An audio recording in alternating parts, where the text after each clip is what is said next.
Hello everyone, my name is Chandan Kumar Gupta. लोग मुझे C K sir के नाम से जानते हैं। फिजिक्स और मैथमेटिक्स पढ़ाता हूं मैं गुवाहाटी में कैटलिस्ट कैरियर इंस्टीट्यूट में। तो आज आपके सामने मैं फिजिक्स का एक छोटा सा प्रॉब्लम और डिस्कस करने वाला हूं। कॉन्सेप्ट है बेसिकली एक रिंग दिया हुआ है जिसका रेडियस r है। रिंग के ऊपर टोटल चार्ज है q, यूनिफॉर्मली डिस्ट्रीब्यूटेड। मुझे इस रिंग के एक्सिस पे किसी डिस्टेंस सेंटर से x डिस्टेंस पे किसी कोई पॉइंट पे मुझे इलेक्ट्रिक फील्ड का वैल्यू निकालना है। फिर से बता रहा हूं, बहुत सिंपल, बहुत आसान। फिजिक्स जैसा आसान चीज दुनिया में कुछ भी नहीं है। बेसिक कॉन्सेप्ट क्लियर होना चाहिए। कभी भी किसी पॉइंट पे इलेक्ट्रिक फील्ड निकालने के लिए सबसे हम पहले एक छोटा सा एलिमेंट काट लो रिंग के ऊपर, क्योंकि जो भी चीजें वैलिड होती हैं कूलम्ब लॉ से, जो भी चीजें निकल के आई हैं, that are valid only for point charge. तो सबसे पहले एक छोटा सा एलिमेंट ले लिया और मान लो कि इस पे छोटा सा चार्ज जो है दैट इज dq। इस छोटे से एलिमेंट पे चार्ज जो है dq।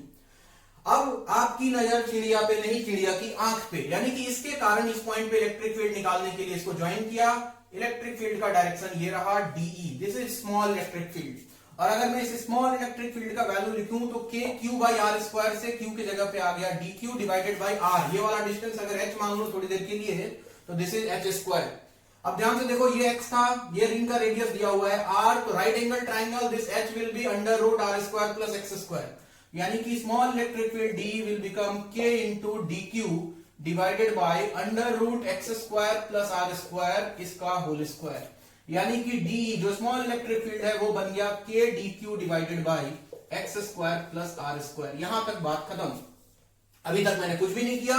इस छोटे से पॉइंट चार्ज के कारण इस पॉइंट पे इलेक्ट्रिक फील्ड निकाल लिया। वापस से कहानी वही शुरू होती है। Electric field is a vector quantity, और जब भी वेक्टर क्वांटिटी दुनिया में आए हम उसको डायरेक्ट इंटीग्रेट, डायरेक्ट ऐड नहीं करते हैं, उनके कंपोनेंट्स तोड़ते हैं। तो क्या करें, इस d के दो कंपोनेंट, एक ओरिजेंटल कंपोनेंट, अगर इस एंगल को थीटा मान लेता हूं तो ये एंगल भी थीटा होगा। d का ये कंपोनेंट बन गया d cos थीटा और एक कंपोनेंट बन गया d sin theta.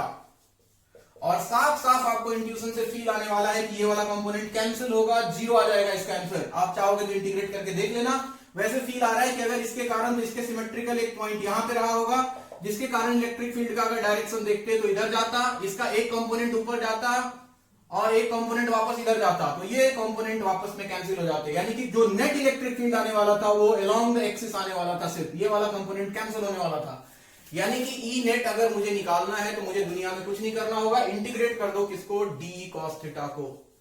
d cos theta को इंटीग्रेट कर दिया जाए और d का वैल्यू हमने निकाल रखा है, कितना आया था, k into dq divided by x square plus r square into cos theta. cos theta की बात करें तो ये वाले ट्राइंगल को देखा जाए, cos थीटा का वैल्यू होगा बेस डिवाइडेड बाई हाइपोटेनियस, तो बेस का वैल्यू x है और हाइपोटेनियस h है। h का वैल्यू कितना, under root r square plus x square, यानी कि x divided by under root r square plus x square, ये आ गया cos थीटा का वैल्यू। तो आपको मिल जाएगा integration k into dq into x divided by x square plus r square का पावर देखो तो यहाँ 1 है, यहाँ हाफ है, ये बन गया पावर में 3/2।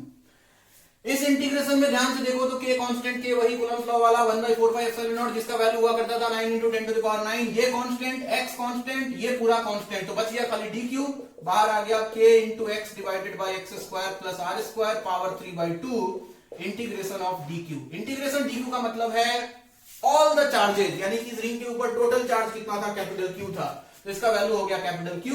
सो ई नेट जो निकल के आया k into q into x divided by x square plus r square power 3/2, ये आ गया net electric field due to ring at a distance x on its axis. Video को नोट करने के लिए कृपया पॉज करें, मैं इसके आगे का कहानी थोड़ा सा और बताने वाला हूं। इसका मतलब ये हुआ,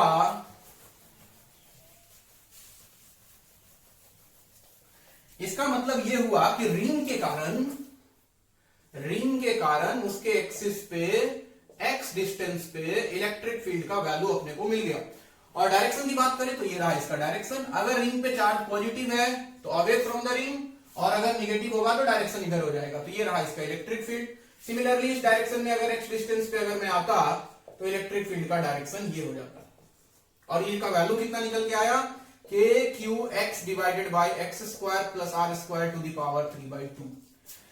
अब ध्यान से सुने कहानी को, मैं थोड़ा और आगे बढ़ाता हूं। किसी ने बोला कि अच्छा सर यहां से साफ साफ एक चीज दिखाई दे रहा है कि अगर मैं x का वैल्यू 0 पुट कर दूं, अगर मैं x का वैल्यू 0 पुट कर दूं, यानी कि रिंग के सेंटर पे कोई इलेक्ट्रिक फील्ड निकालना पड़े एट सेंटर, तो एट सेंटर क्या होगा, x का वैल्यू 0, और x का वैल्यू 0 कर दूं तो E का वैल्यू 0 आ जाएगा, यानी कि रिंग के सेंटर पे इलेक्ट्रिक फील्ड जो होगा वो कितना होगा, 0 होगा।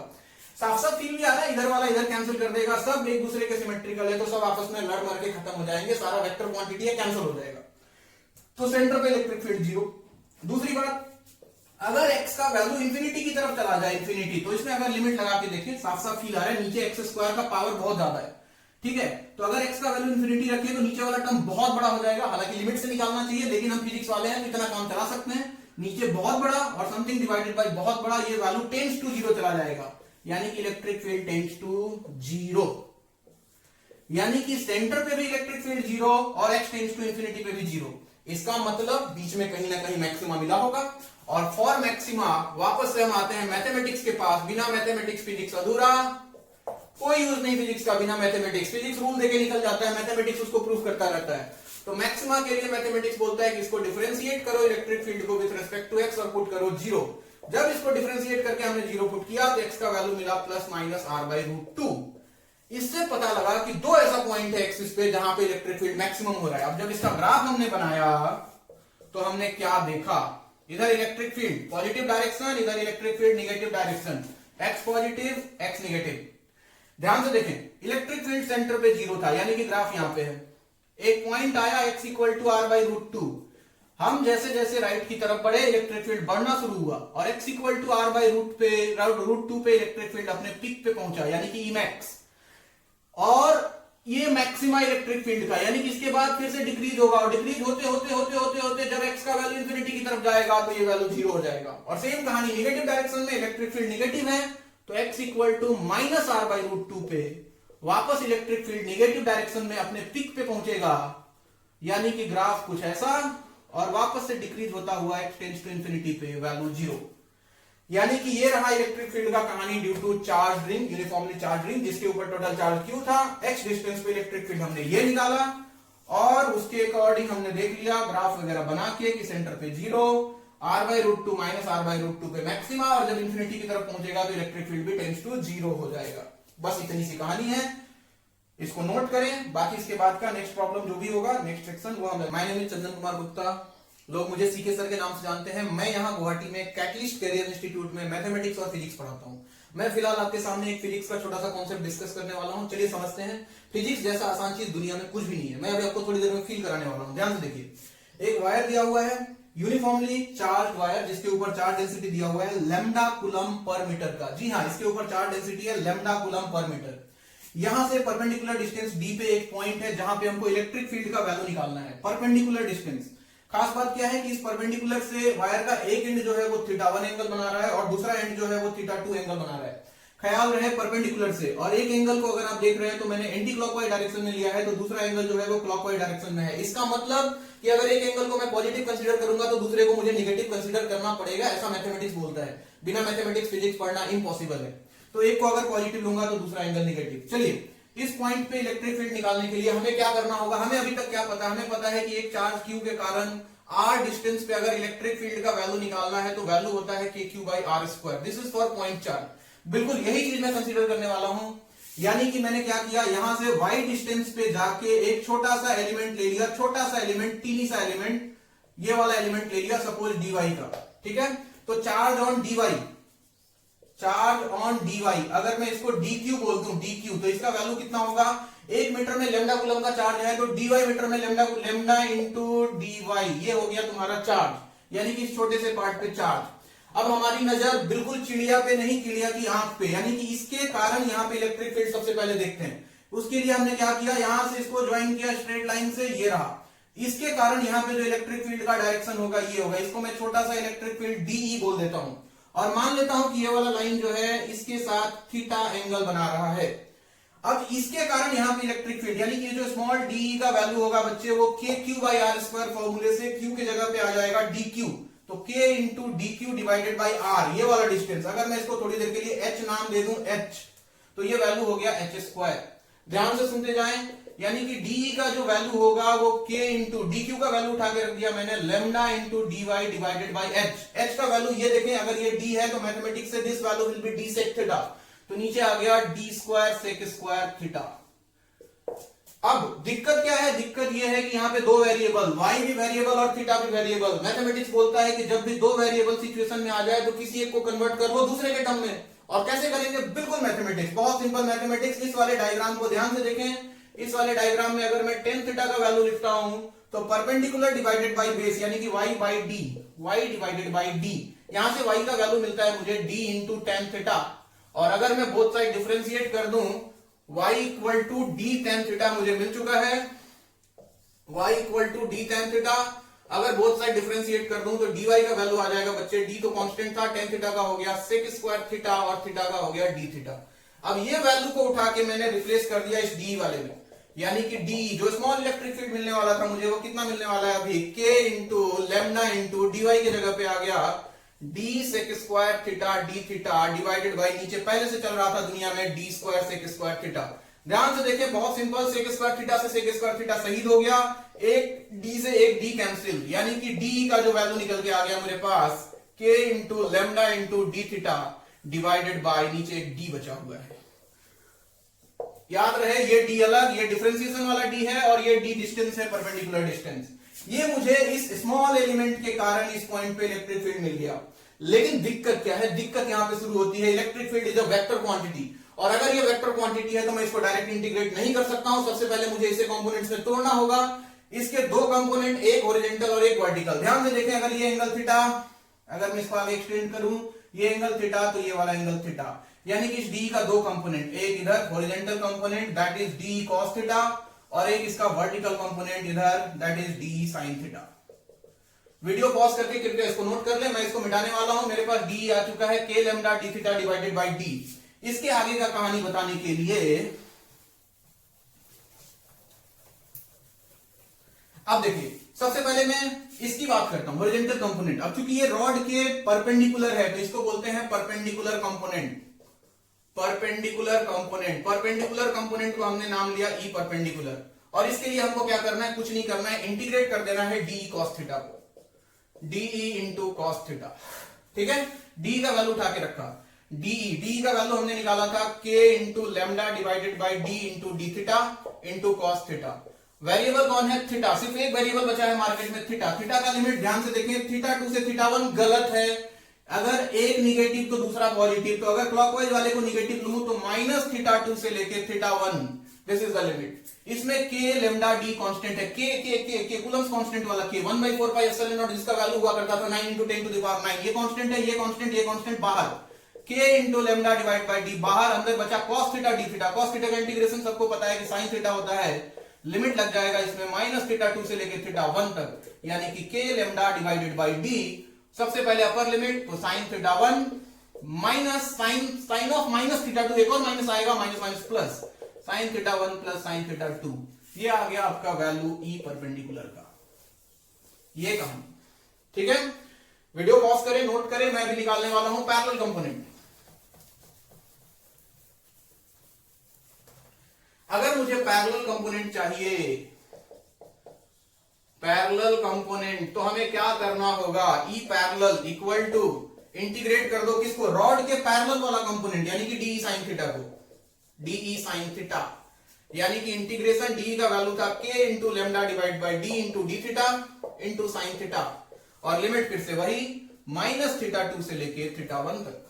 सही बात, k lambda by D constant है, बाहर आ गया, साइन थीटा का इंटीग्रेशन होता है माइनस कॉस थीटा, और लिमिट है इसका माइनस थीटा 2 से लेके थीटा 1 तक। सबसे पहले थीटा 1 पुट करोगे तो minus cos theta 1 minus cos of minus theta 2, cos minus theta positive हो जाता है, तो आपको ई पैरेलल जो मिलने वाला है that is k lambda by D into cos theta 2 minus cos theta 1। ये रहा, यानी कि इस वायर के कारण हमने हॉरिजॉन्टल डायरेक्शन में इलेक्ट्रिक फील्ड निकाल लिया, और वर्टिकल डायरेक्शन में जो हॉरिजॉन्टल डायरेक्शन आया वो रोड के परपेंडिकुलर था तो उसको हमने परपेंडिकुलर कंपोनेंट बोला, और जो वर्टिकल डायरेक्शन में आया वो रॉड के पैरेलल था, उसको हमने बोला पैरेलल कंपोनेंट। तो कुल मिला के बात क्या, कुल मिला के बात बस इतनी, कुल मिला के बात बस इतनी कि अगर एक रॉड यहां से d डिस्टेंस पे किसी पॉइंट पे अगर आपको इलेक्ट्रिक फील्ड निकालना है तो इसके दो कंपोनेंट होंगे। इसको हमने बोला है ई परपेंडिकुलर, जिसका वैल्यू हमने अभी आपके सामने निकाला k lambda divided by d into sine theta 1 plus sine theta 2, और एक होगा इसका पैरेलल कंपोनेंट ई पैरेलल, और इसका वैल्यू हो जाएगा k lambda divided by d into cos of theta 2 minus cos theta 1। बस इतनी सी कहानी है। ध्यान रहे कि ये एंड, ये वाला एंगल था थीटा 1 और ये वाला एंगल था थीटा 2। तो बिल्कुल सिंपल है, बिल्कुल ही आसान, बहुत ही आसान। हमने कहानी शुरू किया बिल्कुल पॉइंट चार्ट से और उसके बाद हमने पूरे रॉड के लिए इंटीग्रेट कर दिया। So this is your final answer. Wire कभी क्या था, ये फाइनाइट लेंथ का वायर था, इसका लेंथ फिक्स था। ये एंड थीटा 1, ये एंड थीटा 2, हमने ई परपेंडिकुलर निकाल लिया, ई पैरेलल निकाल लिया। कहानी आपके सामने है। अब बोलोगे सर ऐसा करो, वायर को बहुत बड़ा ले लो। चलो ले लेते हैं, डरते हैं क्या? एक बार कॉन्सेप्ट समझ में आ गया, फिर फिजिक्स जैसा आसान चीज दुनिया में नहीं हो सकता है। बस थोड़ा सा अंडरस्टैंडिंग चाहिए, बेसिक कॉन्सेप्ट क्लियर होना चाहिए। आइए मैं बताता हूं। मान लो कि ये सेमी इनफाइनाइट वायर हो जाता। बोलोगे सर ये सेमी इनफाइनाइट वायर क्या है? ध्यान से देखो बोर्ड पे आप लोग, सेमी इनफाइनाइट वायर यानी कि वायर का एक एंड तो दिखाई दे रहा है लेकिन दूसरा एंड नहीं दिख रहा है। ये डॉट डॉट बनाने का मतलब ये वायर बहुत बड़ा है, बहुत बड़ा, बहुत ऊपर तक गया है। और आपसे बोल दिया कि यहां से डी परपेंडिकुलर डिस्टेंस पे एक पॉइंट पे यहां पे इलेक्ट्रिक फील्ड निकालो। हमने दो फॉर्मूला पढ़ा, एक ई परपेंडिकुलर का, एक ई पैरेलल का। उसके लिए सबसे जरूरी जो चीज है वो है थीटा 1 और थीटा 2। अब ध्यान से सोचो, वायर का एक एंड तो यहीं पे है, तो इस परपेंडिकुलर के साथ ये वाला एंड तो एंगल बना रहा है 0। लेकिन ये वाला एंड पे ध्यान दो, अगर ये देखो ये एंगल ऐसे ऐसे कुछ हमने थीटा 1 लिया था, जैसे जैसे वायर का लेंथ बढ़ेगा ये ऐसे ऐसे ऐसे ऐसे, ऐसे ऊपर बढ़ेगा। सोचो वायर बहुत बड़ा हो गया तो ये एंगल कहीं ना कहीं 90 को टेंड करने लग जाएगा। यानी कि बस इतनी सी बात है कुल मिला के कि यहाँ पे थीटा 1 का जो वैल्यू होगा वो 90 डिग्री लेना है और थीटा 2 का वैल्यू 0 डिग्री। बाकी कहानी बिल्कुल सिंपल। हमने पढ़ा ई परपेंडिकुलर पढ़ा k lambda divided by d into sine theta 1 plus sine theta 2। Theta 1 का वैल्यू 90, थीटा 2 का वैल्यू 0, यानी कि साइन 90 प्लस साइन 0। साइन 0 0 होता है बच्चों, साइन 90 का वैल्यू 1 होता है, यानी कि ई परपेंडिकुलर का वैल्यू निकल के आ जाएगा k lambda divided by d। This is E perpendicular. बोलोगे सर ई पैरेलल के बारे में बताओ। ई पैरेलल का फॉर्मूला हमने पढ़ा था k lambda divided by d into cos theta 1 minus cos theta 2। ये था cos theta 1 minus cos theta 2, sorry cos theta 2 minus cos theta 1। तो थीटा 2 का वैल्यू अगर 0 रख दे तो कॉस 0 माइनस कॉस थीटा 1 यानी कि कॉस 90 डिग्री। कॉस 90 का वैल्यू 0 होता है, कॉस 0 1 होता है, तो ई पैरेलल भी बच्चे निकल के आने वाला है k lambda divided by d। बोलोगे सर ई पैरेलल भी वही आया, ई परपेंडिकुलर भी वही आया। मैं बोलूंगा क्या दिक्कत है, आने दो, जो आ रहा है आने दो। इसका मतलब ये हुआ यहां पे आ रहा है तुम्हारा ई परपेंडिकुलर और यहां पे आ रहा है ई पैरेलल, दोनों का वैल्यू बराबर है, तो रिजल्टेंट कुछ इधर मिल जाएगा ई नेट। और ई नेट निकालने के लिए क्या करें, under root this square plus this square. अगर दोनों वैल्यू बराबर है तो ये वैल्यू बन जाएगा √2 टाइम्स कोई एक वैल्यू लिख लेते हैं k lambda divided by d। This is E net due to semi infinite wire. Video को नोट करने के लिए पॉज करें, मैं इसको मिटाने वाला हूं।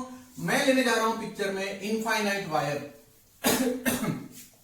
अभी तक आपको बात बिल्कुल समझ में आ चुकी होगी। इनफाइनाइट वायर के केस में कुछ नहीं होने वाला है, ये वायर बहुत लंबा, यानी कि इसका दूसरा एंड भी हमें दिखाई नहीं देगा। और आपसे बोलेगा कि यहां से परपेंडिकुलर डिस्टेंस d पे एक पॉइंट है, वहां पे इलेक्ट्रिक फील्ड का वैल्यू बताएं। तो मैं क्या करूंगा, इस बार ऊपर वाले एंड के कारण थीटा 1 90 और नीचे वाला एंड भी दिखाई नहीं दे रहा है, मतलब theta 1 equal to theta 2 equal to 90 degree. अगर मैं ई परपेंडिकुलर का वैल्यू लिखूं तो k lambda divided by d into sine 90 plus sine 90 1 1, तो ई परपेंडिकुलर का वैल्यू आ गया 2k lambda divided by d।